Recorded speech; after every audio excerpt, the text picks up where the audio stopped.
Hi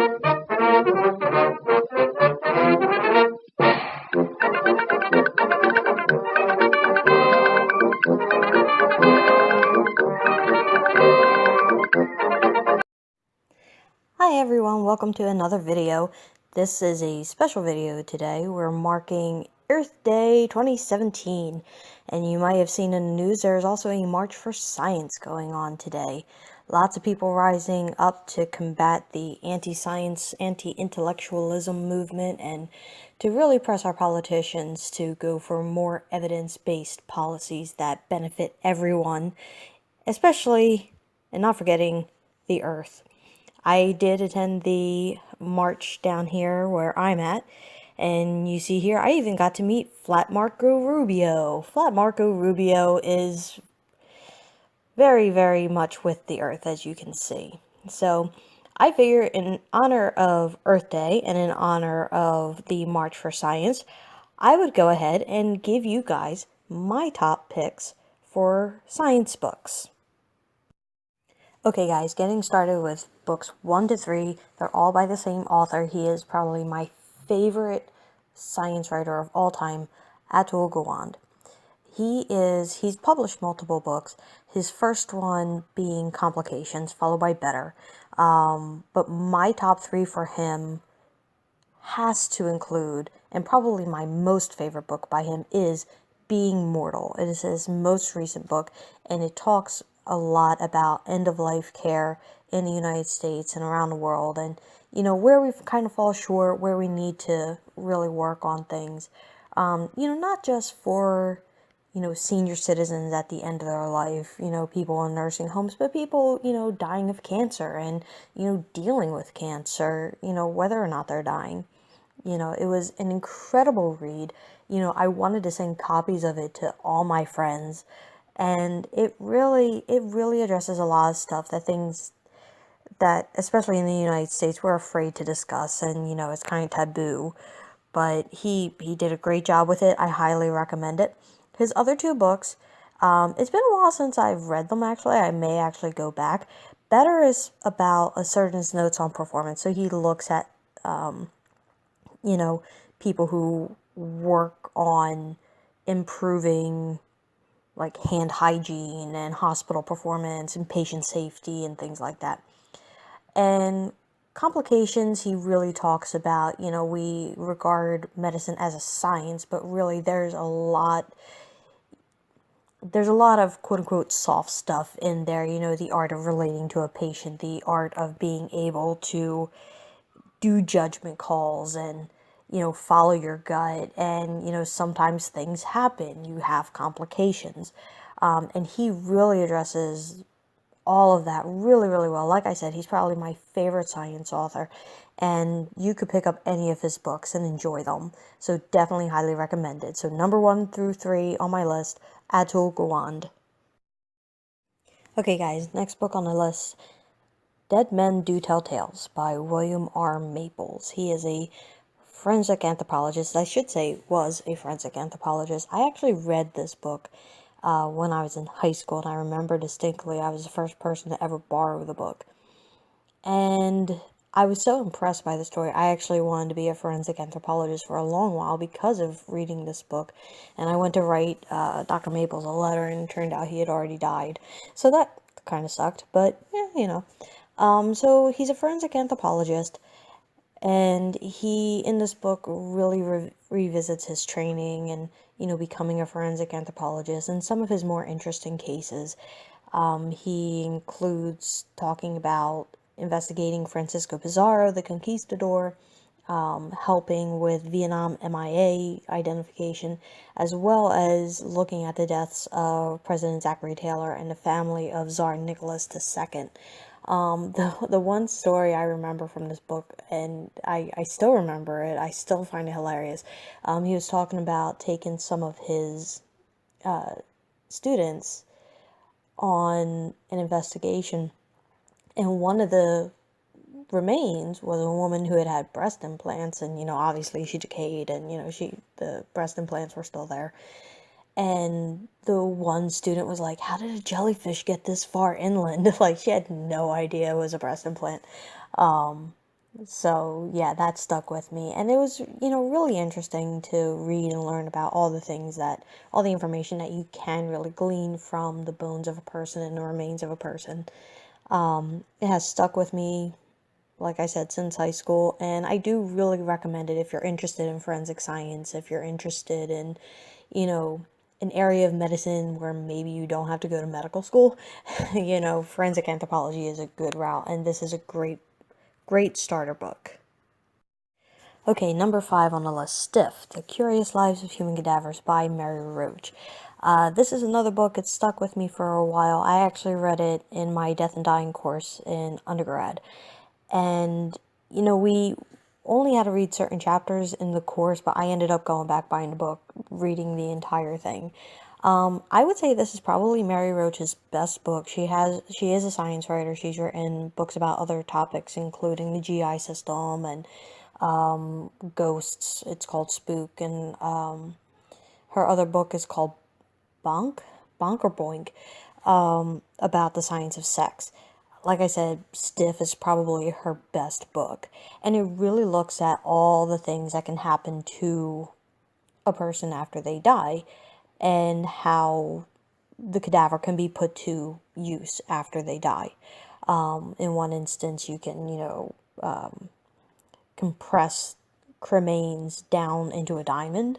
Other times, if you donate your body to science, you can be used as a test dummy in car crashes and looking at airplane damage. I mean, there's so many things. You wouldn't think, you could do so many things with a dead body, but there's plenty out there, and Stiff provides a great overview of a lot of those things. And her writing style is very engaging. It's very interesting.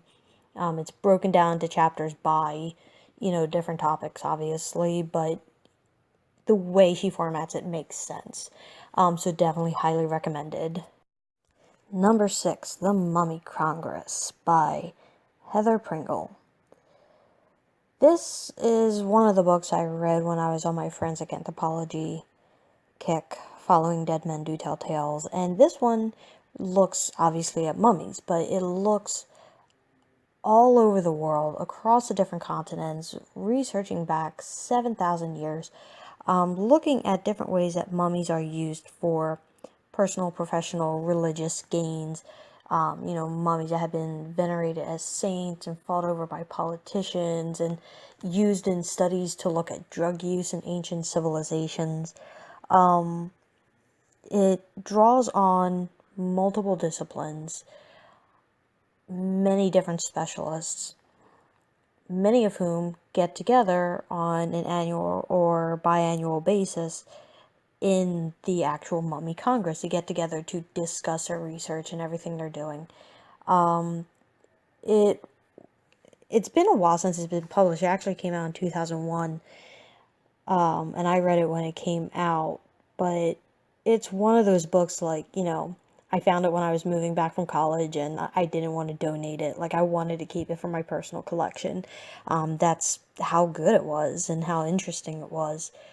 So, if you're interested in mummies, ancient civilizations, the application of science to understanding the past, this is a great book. Number 7, coming towards the end of the list, Breasts, The Natural and Unnatural History by Florence Williams. So, this is one of those books. I remember exactly where I was when I was reading it. I was in residency on my OB rotation, of all things, sitting in the break room, and I would read this in between patients. And, hey, breasts. Who doesn't want to read about breasts and learn about breasts? One person on Goodreads described it perfectly. Crunchy, crunchy, crunchy. Granola crunchy. But it's very, very interesting. It looks at, not just the cosmetic issue of breasts, breast implants or breast reduction, but it looks at, like, breast milk and all the environmental toxins that can get into your breast milk and the evolving issues with breast cancer and the increasing incidence, and including men, and especially men who are having to deal with breast cancer. And the way that breasts are simultaneously very strong, but also very vulnerable. She looks at all the scientific studies. What are the purpose of breasts? You know, you start developing them in puberty, and then, you have babies, and maybe you breastfeed, maybe you don't. And then you go into menopause, and, the entire time your breasts are just there. They don't go anywhere. But it's very, very interesting looking at the different aspects of, okay, well, is there an evolutionary advantage to having breasts of a certain size? And, you know, are they just for attracting a mate, or, is there something more to it?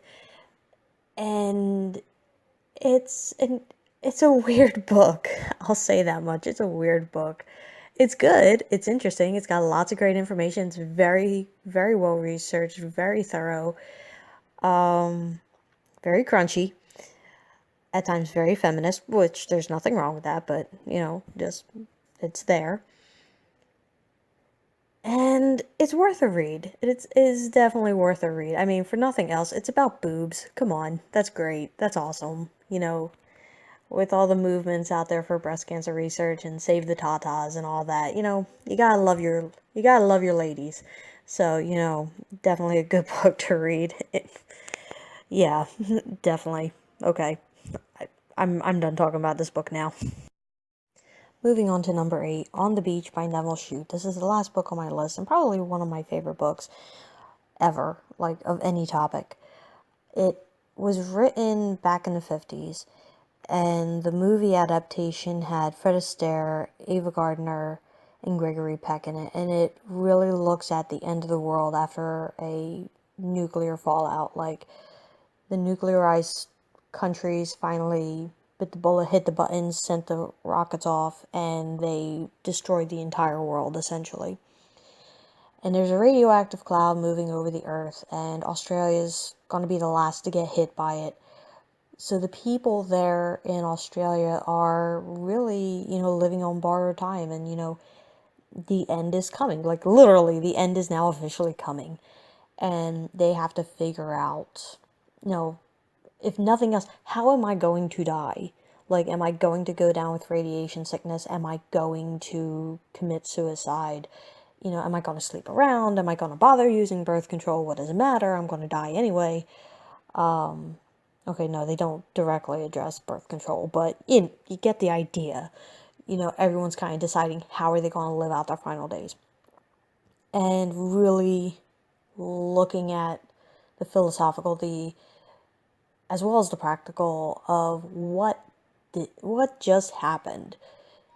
And it was a really good book, a really good movie. If you don't read the book, watch the movie. It's very, very good. It's heart-wrenching. It's sad. It's... oh, gosh. I get breathless just thinking about it. But it's very pertinent even today, where we're trying to keep certain countries from developing weapons. And, you have North Korea who's constantly trying to fire missiles. And, we don't like you, U.S., Really, it's interesting times.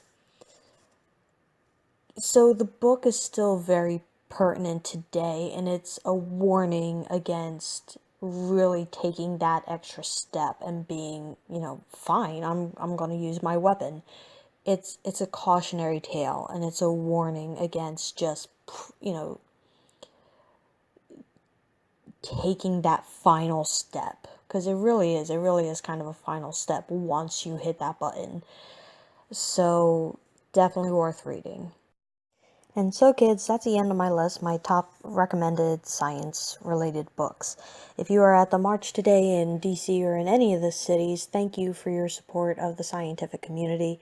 If you don't know why we were marching, if you think it was a waste of time, I encourage you, please read some of the articles about why we are marching. Read some of the blogs about why scientists left their labs, left their jobs, today to come out and do this. It's not because we didn't have better things to do. It's not because we didn't feel like showing up for, work today, even though it's a Saturday. A lot of us didn't have work.